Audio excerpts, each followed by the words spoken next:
रोहित शर्मा, दिल्ली का एक साधारण सा लड़का। उसकी जिंदगी में सब कुछ सामान्य था, लेकिन उसके सपने बड़े थे।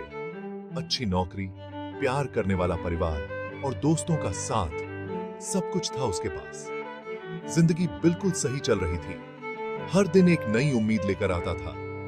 रोहित हर महीने अपनी सैलरी का कुछ हिस्सा गरीबों को देता था। उसे लगता था कि समाज के प्रति उसकी भी कुछ जिम्मेदारी है। छोटी सी मदद से भी किसी का भला हो, यह सोचकर उसे अच्छा लगता था।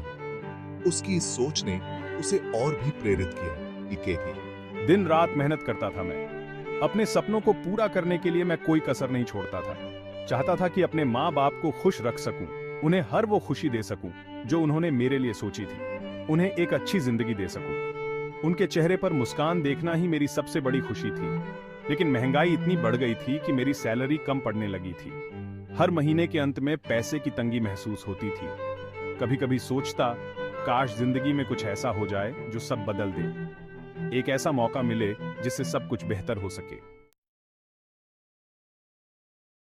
एक दिन ऑफिस में काम करते हुए रोहित को एक ईमेल आया। यह कोई साधारण ईमेल नहीं था, बल्कि कुछ ऐसा था जिसने उसकी दिनचर्या को पूरी तरह से बदल दिया। भेजने वाले का नाम नहीं पता था। यह ईमेल किसी अनजान व्यक्ति से आया था, जिसका नाम और पहचान दोनों ही अस्पष्ट थे। ईमेल का विषय पढ़कर तो उसके होश ही उड़ गए।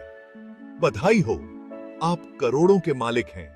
यह पढ़ते ही उसके मन में कई सवाल उठने लगे। मुझे लगा कोई मजाक कर रहा है। ऐसा कैसे हो सकता है कि अचानक से मैं करोड़पति बन जाऊं? आजकल ऐसे झूठे ईमेल बहुत आते हैं। हर दिन हमें कई स्पैम ईमेल मिलते हैं जो हमें लुभाने की कोशिश करते हैं। मैंने ईमेल को अनदेखा करने की कोशिश की, लेकिन मेरे मन में उत्सुकता कम नहीं हो रही थी। क्या होगा अगर यह सच हुआ तो? क्या होगा अगर यह सच हुआ तो? मैंने खुद को कल्पना करते हुए पाया कि मैं करोड़पति बन गया हूं। मेरे मन में तरह तरह के सवाल आने लगे। क्या यह सच में हो सकता है? क्या मुझे इस पर विश्वास करना चाहिए? क्या वाकई मेरी किस्मत बदल सकती है? क्या यह ईमेल मेरी जिंदगी को बदलने वाला है? इन सवालों ने मुझे बेचैन कर दिया। रोहित ने अपने दोस्तों और परिवार को एक अजीब ईमेल के बारे में बताया। ईमेल में लिखा था कि उसे एक बड़ी संपत्ति विरासत में मिली है। किसी ने तुरंत कहा कि यह एक जाल है, ध्यान मत दो। आजकल ऐसे बहुत सारे धोखाधड़ी के मामले सामने आते हैं, पर किसी ने सलाह दी कि एक बार पता तो करो, हो सकता है कि यह सच हो, और अगर नहीं भी है तो कम से कम तुम्हें सच्चाई का पता चल जाएगा। हाँ रोहित, मुझे लगता है कि तुम्हें इसकी जांच करनी चाहिए। अगर ये सच है तो तुम्हारी जिंदगी बदल सकती है। क्या पता ये सच हो। कभी कभी किस्मत भी अजीब खेल खेलती है। रोहित ने एक वकील और एक कंप्यूटर एक्सपर्ट से बात की। उसने सोचा कि अगर यह सच है तो उसे सही तरीके से आगे बढ़ना चाहिए।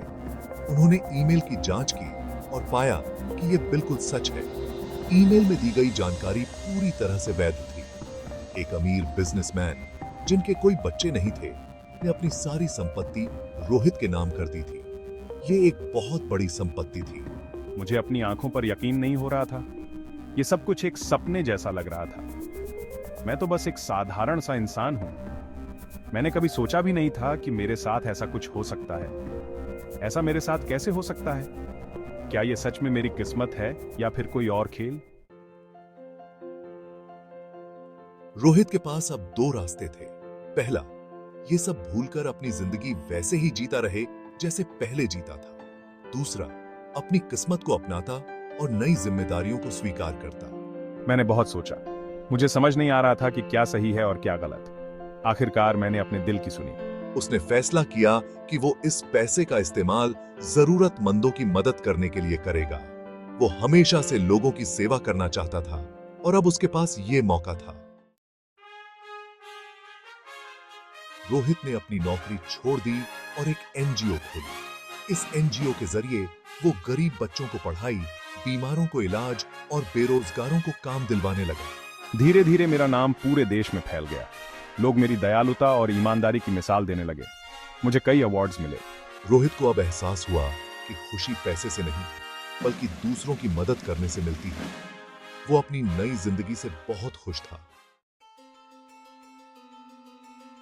रोहित की कहानी हमें यह सिखाती है कि कभी-कभी किस्मत हमें चौंका देती है, लेकिन जरूरी यह है कि हम उस मौके का फायदा कैसे उठाते हैं। जिंदगी हमें कई मौके देती है, जरूरत है तो बस उन्हें पहचानने की और सही फैसला लेने की।